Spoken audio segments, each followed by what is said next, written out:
আসসালামু আলাইকুম, কেমন আছেন সবাই? ঢাকায় তো চলে এসেছি, এখন সুনামগঞ্জ যাওয়ার পালা। দেখা যাক সেখান থেকে কতখানি সুনাম নিয়ে আসতে পারি। মোটামুটি সবাই আমরা রেডি, তো আমরা একটু মজা করতেছিলাম আর কি ক্যামেরাটা অন করে। তবে এখানে আরো অনেকজনকে মিস করছিলাম, অলরেডি তারা সুনামগঞ্জে পৌঁছে হোটেলে রিল্যাক্সে বসে আছে। এখন ঢাকা থেকে সুনামগঞ্জ যেতে মোটামুটি 6 ঘন্টার মতো লাগবে বা 5 ঘন্টা। দেখা হচ্ছে টাঙ্গুয়ার হাওরে আমাদের।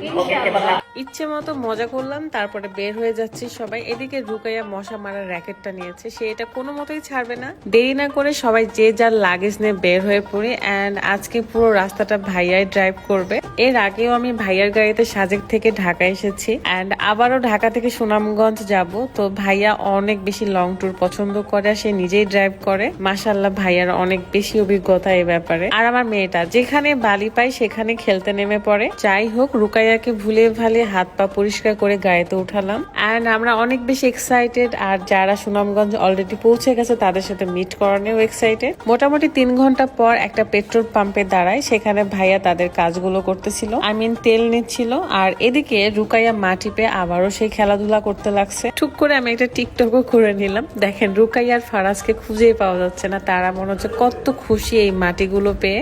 আমরাও খুব একটা বারণ করিনি, কারণ বাচ্চা মানুষ মাটি নিয়ে তো খেলাধুলা করবেই। আর আমার পেট্রোল পাম্পটা বেশ সুন্দর লেগেছে।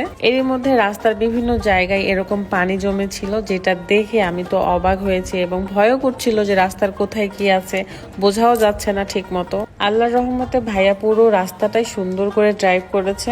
এই রাস্তাগুলো নাকি অনেক বেশি সুন্দর, মানে আশেপাশে পাহাড় দেখা যায়, তো সেটা মিস করেছি। দিনের বেলা হলে হয়তো দেখতে পেতাম। মোটামুটি 12:30 1টার দিকে আমরা সুনামগঞ্জ পৌঁছে যাই এবং এখানে একটা হোটেলে উঠি, রয়্যাল ইন নাকি ভালো হোটেল। তো সেখানে সবাই উঠেছিল, এই যে আমার সঙ্গী সাথীরা, আরো আছে যারা ঘুমিয়ে গেছে অলরেডি। ইনশাল্লাহ নেক্সট ভিডিওতে আপনারা সবাইকেই দেখতে পাবেন। প্রচন্ড ক্ষুধা লাগছে আমাদের, কিন্তু এই সময় কোনো দোকান বা হোটেল কিছুই খোলা ছিল না।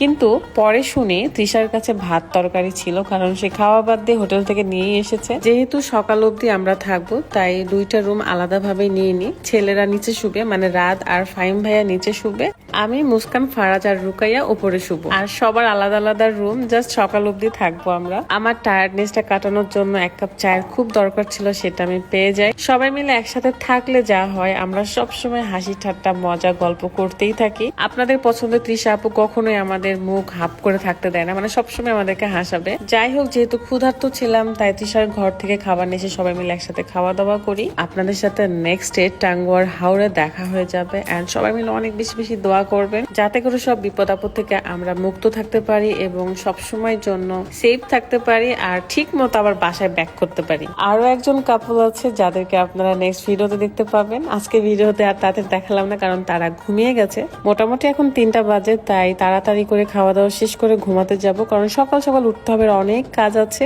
সো সাথেই থাকবেন। আল্লাহ হাফেজ, আসসালামু আলাইকুম।